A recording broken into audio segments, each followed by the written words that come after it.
lessons I learned in marathon training.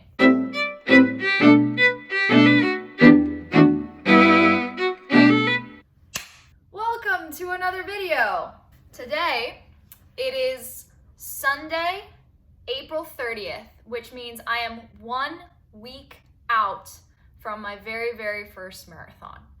And training for this marathon has been quite the journey.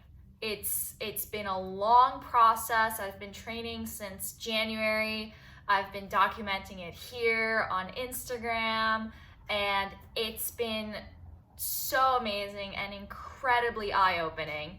And I'm super excited to see what I'm capable of next Sunday at the Pittsburgh Marathon. But I thought in this video, I would share with you some things that I learned during my marathon training process and kind of the lessons that I've picked up over these last, 4 months of work. And so here are the 5 things I learned in marathon training. Lesson number 1. Slow the frig down.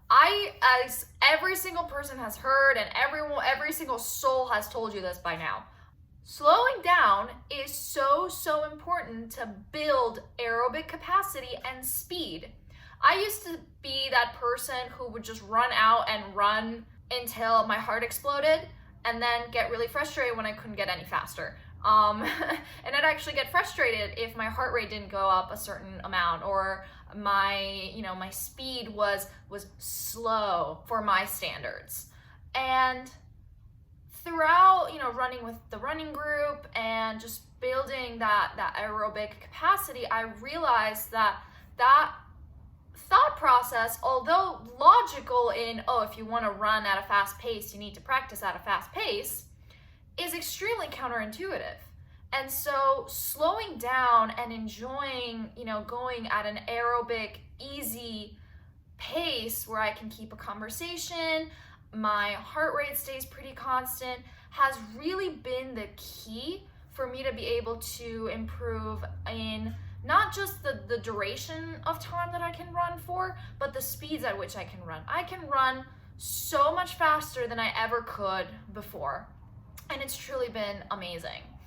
And some tips that I would have for running slow, honestly, is don't listen to music. Don't listen to any pop, upbeat, fast-paced song, because you're gonna get those good feelings and adrenaline. You're gonna want to follow the beat, and so that's just gonna kind of cause you to run fast. And so some tips that I have would be listening to either really slow, chill music or a podcast. I love listening to podcasts when I run. Running with a group, so that you're kind of forced to have a conversation with people, and thus you're forced to have a conversation pace and be able to form full sentences while running. And then the other one is, if you're running alone, every once in a while, just say something to yourself. Try and see, can I build a sentence? Can I actually speak? And just how you feel, do you feel tired? Do you feel like you want to finish your runs feeling like you could go longer, basically? And that's been super eye-opening for me during this entire process. And again, I've been able to run, my fastest 10K during this training block. I've been able, obviously, to build up to 20 miles and soon 26. So yeah, number 1, run slow, run easy. It's great. Lesson number 2, shoe rotation is super important. Shoes, your running shoes, are honestly probably the most important piece of kit and equipment that a runner could have.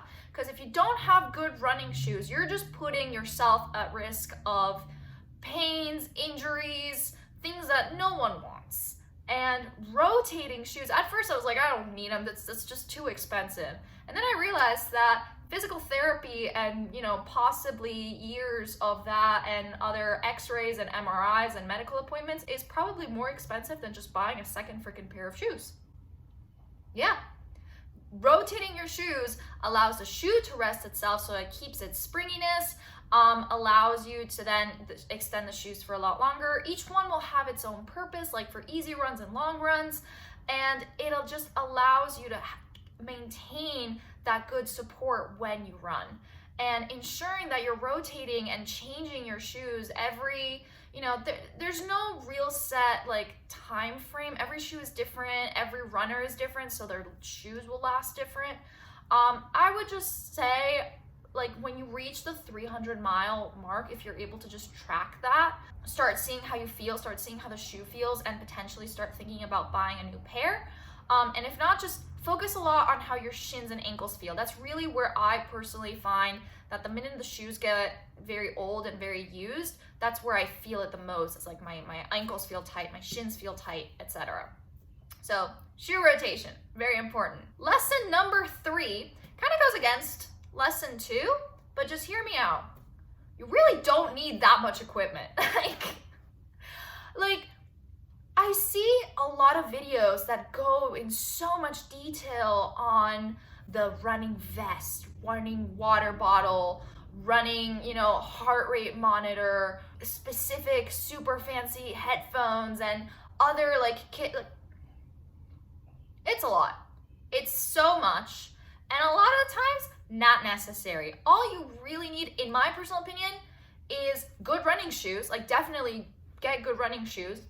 Headphones that just don't fall out of your ear, that you enjoy. And honestly, even a watch. I have a watch and I think it's great, and I love that I'm able to track my distances and the miles and whatnot. But to be quite honest, if you're just a casual runner or someone starting, just download a free app on your phone. Download the free version of Strava to track just how long you're running for. It's really not necessary. When I started marathon training, I immediately thought, oh my gosh, I need to figure out what running vest I need, and I need to figure out what water bottle I need, and I need to figure out what specific fancy socks I need, and figure out this.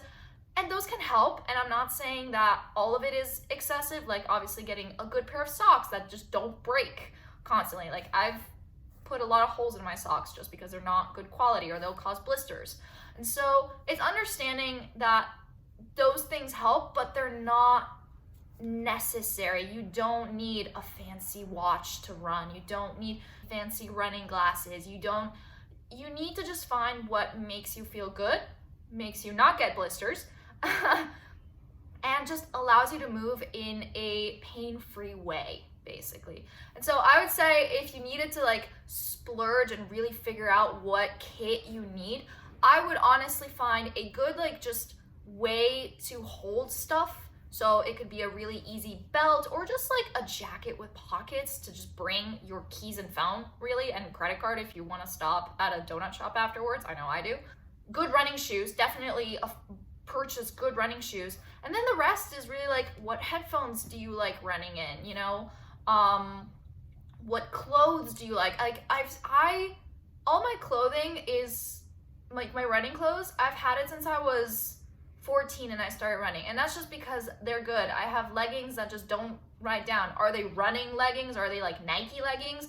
No, they're cheap leggings, but that work really well. They're from a Decathlon, which I know exists in Europe, but I don't know if it exists here. It's a really cool store. It's a sports gear store. It's great, and all of my gear, most of it is from there. And so that would be really lesson 3. Lesson number 4, you will be hungry all the time. You will need every single bit of food that's in your pantry. People start questioning a lot, wow, you've already eaten all of that? It's yes, I ran 60 miles this week. I burn a lot of energy. I need all the energy I can get. And I think a big thing of it as well for me was to tune into what my body, and I think this goes into this lesson, is learning what my body needs, and learning to really trust it and understand I need peanut butter. I feel like I need fats. I feel like I don't want protein. All I feel like I need is fat and carbs. And so not questioning it, not going against it, but really feeding into it, because your body is incredibly intelligent. If it's sending you signals, if you're running and all you can smell is the bakery down the street and the smell of bacon and eggs just is repulsing, it's probably because your body is currently dying from having run 17 miles and all it wants is some freaking glycogen in your system. So give it all the carbs that it's requesting. And so ensuring that I'm eating, and when I started, I got so frustrated because I was like, I only ran 4 miles today. Why am I so hungry? And then I realized, well, girl, you ran 4 miles today. You ran 6 miles yesterday. You ran, 5 miles earlier this week. You're running 10 tomorrow. And on top of that, you have all your other movement, your weight training that you're doing, your walks that you're doing, your just the groceries that you're buying, all these other movements, and learning to trust my body and really trust its signals and trust what it's telling me was one of the most important lessons, I think, during this training period, was really understanding. And that goes also to resting and recovering. And so I guess lesson 4 is just one of the best lessons of marathon training, is really learning how to trust and listen to my body, learning all of its different signals and cues for food that it needs, what kind of recovery it needs, what rest it needs, what kind of movement it needs, what kind of stretching it needs. That's been really, really important. And I think the last big thing that I really learned in marathon training is to not let it consume my life. And the reason why I say that this was a big lesson is when I started, I was like, I am a runner and I just run. I need to run. And when I started, when I was younger running as well, I was like, oh, I just need to run. That's all I do. And when I started marathon training, I was like, all I have time for is running. So I don't have time to do anything else.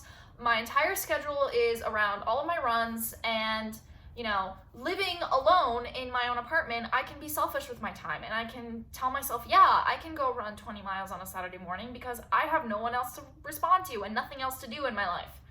And I realized that was just not the right way to go about it, because I would get to Saturday, I'd run the miles, and then I'd finish the day, and it's like, okay, I'm done until my next run. And I would not be motivated to do anything, not have the mental energy to do anything.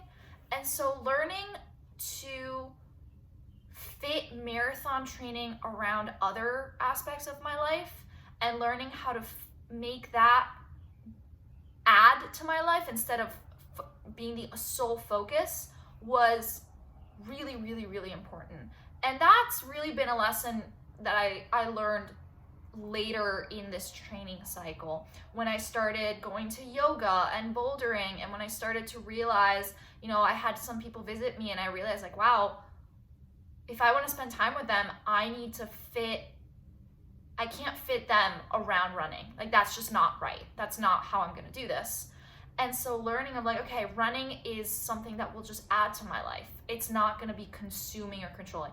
And I think that just goes back to my personality of, if I do something, I just get so consumed in it and I make it the sole everything of my life. And so yeah, learning that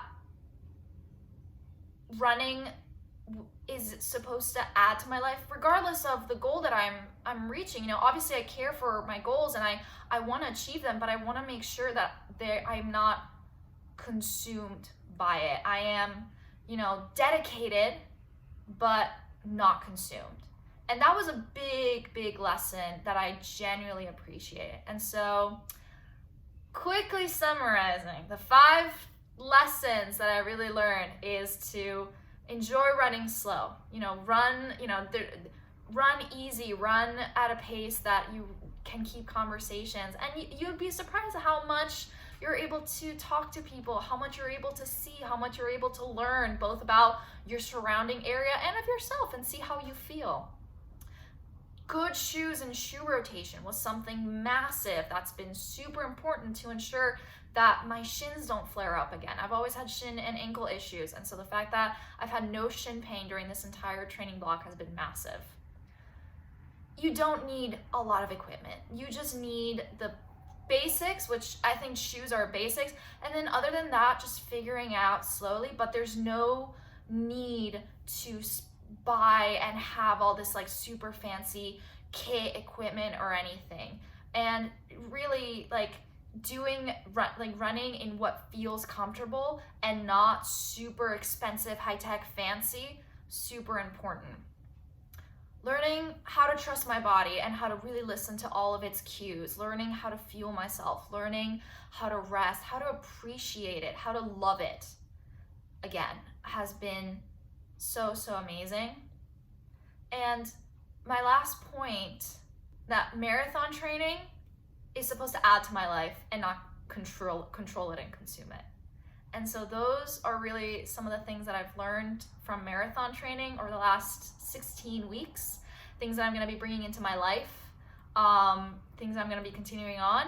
And I am so thankful for every single person, everyone in City of Bridges running group, everyone from the My Coach community, my family, my friends, everyone for supporting me throughout this whole block. Thank you guys for watching, for following along on Instagram, for following and liking here. You know, thank you so much for all of your support. It's been truly amazing.